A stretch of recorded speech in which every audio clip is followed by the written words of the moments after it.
En la primera lectura de hoy encontramos una expresión bastante fuerte, tomada del libro del profeta Jeremías en el capítulo 17, versículo de 5 al 10. Dice, esto dice el Señor, maldito quien confía en el hombre y busca el apoyo de las criaturas, apartando su corazón del Señor. ¿Qué significa? ¿Significa que no podemos confiar en los demás? No, no quiere decir esto. El profeta está dándole a entender al pueblo que su confianza absoluta debe estar depositada en el Señor. Este es el peligro de todo ser humano que se cree autónomo, una autonomía absoluta, auto propio, nomos leye, ley. Esto significa entonces, cuando nosotros pretendemos ser la ley y la regla de nosotros mismos y olvidamos a los demás, y olvidamos también a Dios. Las consecuencias es que la persona que vive así se parece a un árbol que está plantado en la estepa, nunca recibe lluvia, nunca puede dar buen fruto. Más adelante, después de esta denuncia que aparece en la primera lectura, preveniéndonos de una vida llevada en nosotros mismos, una vida centrada en el egoísmo que conduce al ser humano a vivir un infierno aquí en la tierra, porque todo esto lleva al ser humano a la infelicidad. El Salmo de hoy dice dos caminos, dos opciones para encontrar la dicha, el gozo, la felicidad o para vivir de manera infeliz. Dichoso el hombre que ha puesto su confianza en el Señor. Feliz el hombre que su camino consiste en meditar la ley del Señor día y noche. Por el contrario, aquellos que son impíos, malvados, son como la paja que arrebata el viento, mientras que aquellos que meditan la ley del Señor son dichosos y son felices. Y se parece a un árbol plantado al borde de la sequía, da fruto en su sazón, no se marchitan sus hojas, y cuanto emprende tiene buen fin. No así los impíos, no así. El impío es el malvado y corrupto en su corazón, que sabiendo que existe el bien, lo rechaza conscientemente. Sabiendo que existe Dios, le da la espalda. Y no es que sea Dios quien lo castigue, porque Dios no está para castigarnos. Dios ha elegido amarnos eternamente, pero ante nuestra libertad nada puede hacer el Señor, porque nos ha creado libre, porque la libertad es el precio más alto de su amor. Y con el dolor de un padre, ver que su hijo lo rechaza no puede obligarlo a estar cerca de sí. Ahora bien, con estos dos presupuestos, tanto la primera lectura como el Salmo de hoy, podemos entender mejor el mensaje central que aparece en el Evangelio, cuando se nos da el ejemplo de estas dos personas, que son dos actitudes delante de Dios. Uno, que no se le dice el nombre, dice simplemente que era un hombre rico que se vestía de púrpura y de lino y banqueteaba cada día. Jesús no critica la riqueza. Jesús está advirtiendo del peligro de dar el corazón a la riqueza. Dios no está en contra de que seamos ricos y que tengamos vida abundante. Lo que no agrada al Señor es nuestro egoísmo, porque el egoísmo destruye al ser humano, ya que hace que no pueda ver a los demás. Caemos en una actitud de egoísmo, indiferencia, orgullo y vanidad en donde el otro no es importante para nosotros o vale en tanto y en cuanto le podamos sacar provecho. Es curioso que no se dice el nombre de este rico, para que todos nosotros nos sintamos también identificados y descubramos que podemos ser este hombre con esa actitud.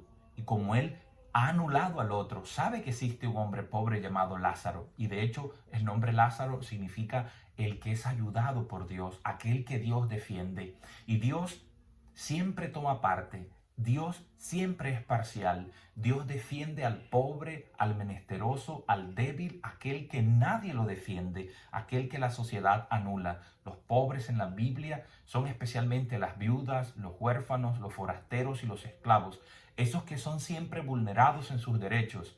Y estos pobres siguen a lo largo de la historia. Por eso en este evangelio tenemos que reflejarnos nosotros mismos y estar atentos ante esta actitud de la indiferencia ante los demás.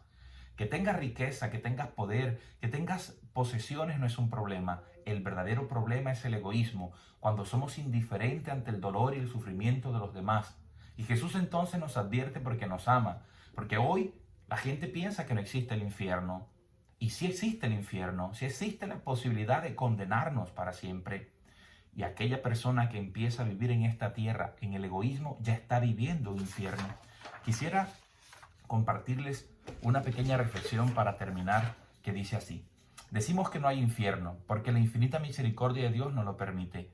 Pero esta parábola del hombre rico y Lázaro nos recuerda que el apego a la riqueza y la insolidaridad con el pobre es tan grande y brutal que el infierno ya está presente en el corazón de las personas que actúan como este hombre rico. En la primera lectura, como hemos escuchado, el profeta advierte: yo, el Señor, penetro el corazón, examino las entrañas para pagar al hombre según su conducta, según lo que merecen sus obras. Hermanos, debemos examinar nuestra vida y verificar cómo estamos viviendo, si somos realmente hombres sabios, personas sabias que analizamos nuestra existencia, porque hoy puede ser el último día de tu vida.